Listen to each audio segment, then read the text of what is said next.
Hey guys, welcome back to another video. In today's video, we're going to talk about how to get low ping in Fortnite. Because we all know ping, we all hate ping. We all want to have the lowest ping possible, the best FPS possible.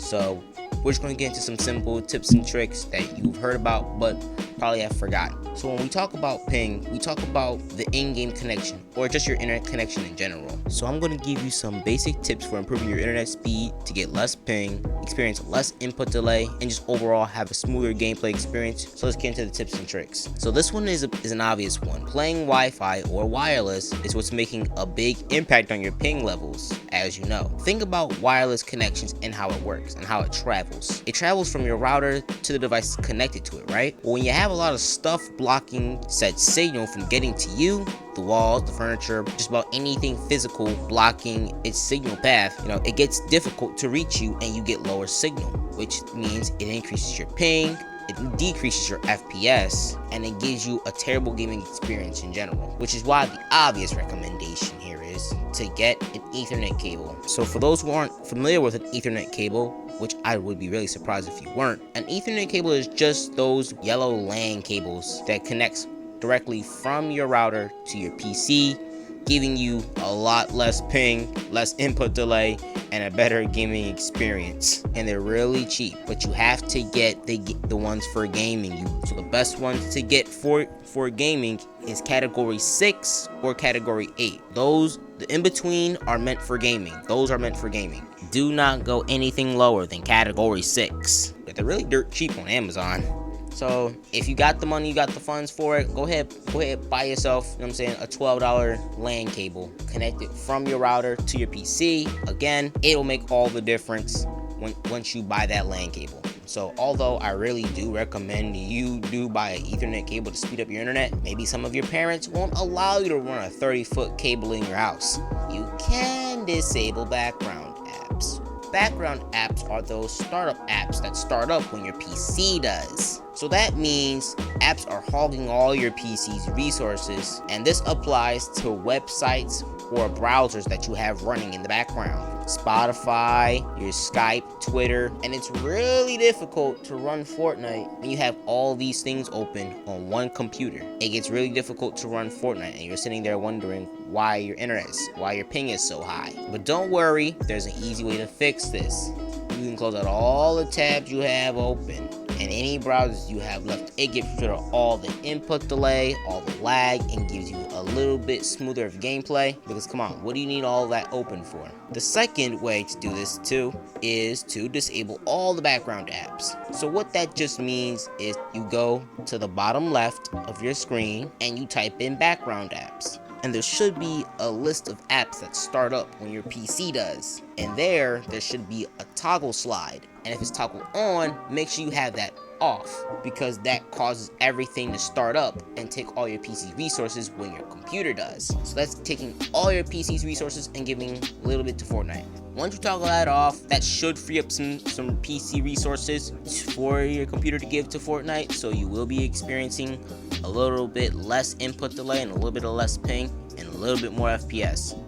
The next thing we're going to talk about is your in-game settings. We've already got packed all the hardware and all the software, but we got to talk about your in-game. Your in-game settings can also impact your ping as well. To lower your in-game ping, you want to first switch your server region. You're probably playing on the wrong server region. It's probably why you're getting so much ping as you are. Make sure you go to your settings and check your server region, and if you're not on the right region, switch to the region you're playing on. You'll get significantly less ping, so check your server region. But other than that, let's get into the real tips and tricks on this one. Okay, so what you want to do here is, so for motion blur, you want to turn that off because that's disgusting. Now we move on to the actual stuff here. If you have everything, leave this on custom. Leave this exact thing on custom. Don't change anything. Leave quality presets on custom. 3D resolution, leave it on 100%. You want to take away shadows, put view distance on near. You want to have everything low as possible. Textures, put that on low. Effects, that's also low. Post-processing, low. Basically, you want to have everything low. GPU crash debugging, leave that off. If you want to, you can have this low latency on, so have this on plus boost. This, if you have a NVIDIA graphics card, NVIDIA Reflex Low Latency reduces systems latency in GPU bound scenarios. Requires an NVIDIA graphics card and the latest drivers. So make sure you update your drivers, like I said. Make sure you copy all this down, so that way you know what to turn off and leave on. Leave quality presets on custom, turn motion blur off, and now you want to turn everything on to performance.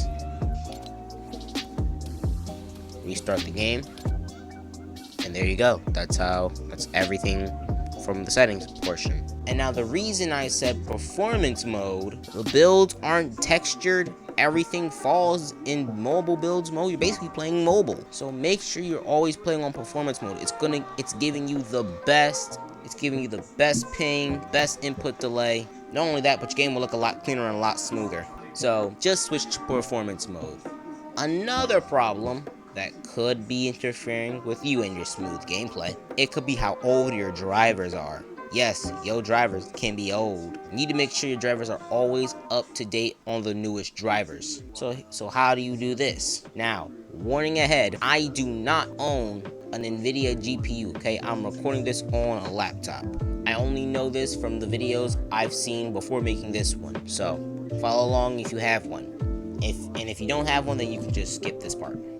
The first thing you want to do is right click on your desktop and click on the NVIDIA control panel. And once that loads, there should be control panel, a white screen that should tell you what kind of graphics card you have. It should, again, I don't own a graphics card. I'm just going off of what I've seen on videos that I've seen. But it should work for everyone, I think.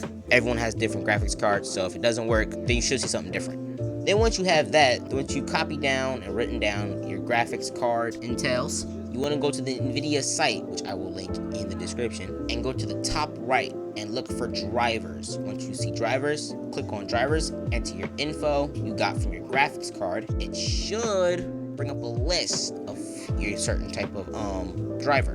Go ahead and click through all that, input all your details, everything you got from your graphics card again. And when you get to the part where it says game ready driver or studio driver, game driver. Picking game ready driver because, again, we're updating our drivers to get more FPS and low ping. Okay, we're Fortnite kids after all. After all that, just press search. It should have an updated version, and after that, you should just press download. Now again, I've explained this the best I could, but remember, I do not have an NVIDIA graphics card myself. So I'll just leave a full tutorial video on how to install the drivers. I'll leave all that in the description. Once you all have all that set up, close everything out, open up Fortnite, and let's see the difference. Second to last tip I can help out with is this one can be done in the Epic Games Launcher. So go ahead and open your Epic Games Launcher and go to your library. When you go to your library, hover over Fortnite and you should see 3 dots. Once you see those 3 dots, click it. From there, press options. And once you press options, you'll see a few options. The screen should look like this. This is what that should look like. Once you see those options on the screen, these are the things you want to disable. Save the world, because that's what's taking most of your megabytes. You want to get rid of high resolution textures because you're on performance mode, obviously. You want lower ping, and that's just taking up more resources on your computer as well. And DirectX 12 shaders for obvious reasons. With these boxes unticked, this will increase your FPS and decrease your lag because, again, so once you have all that, then just hit apply. It'll update, and depending how fast your computer is with the update, it shouldn't take longer than a few seconds to like a minute. And after update, launch your game, and you can see the difference. It's quite a small difference, but you'll be able to see it nonetheless. This last one isn't really a tip, more of a suggestion. So let's say if you tried all of these tips and none of them helped. You ain't see a difference in your ping levels, you ain't seen a thing in your lag levels, nothing changed. Looks nothing changed. You can try a cloud gaming service called GeForce Now. I think we're all familiar with what GeForce Now is, but for those in the back who aren't, GeForce Now is a cloud gaming service that connects you to a PC rig which will allow you to play your favorite games like Fortnite and mostly anything they have available in their library. I won't say the input delay won't be a thing of the past, because remember, you're basically playing on a different PC by GeForce standards. But other than that, you should be fine because the ping is worth it, man. There are subscriptions you can pay. They're pretty cheap because the highest costing one is like 20 bucks a month, which will give you an 8-hour rig session and an instant queue, because the free version will have to make you wait. But whatever floats your boat, whether you pick the free version or the paid version, I find it very worth giving a shot. And if you don't like it, you can always cancel it later. It really is risk-free. If you want, make sure you give GeForce Now a try. I'll leave a link to that one in the description as well. But with all that being said, that's gonna be it for today's video. I hope all these tips helped you out in the least little bit, and if it didn't, well, you can always try GeForce Now, which I will leave a link to in the description. Like I said, a bunch of stuff I've also mentioned in this video, but that's all there is. There isn't any more. I'll see y'all in the next video. Happy grinding.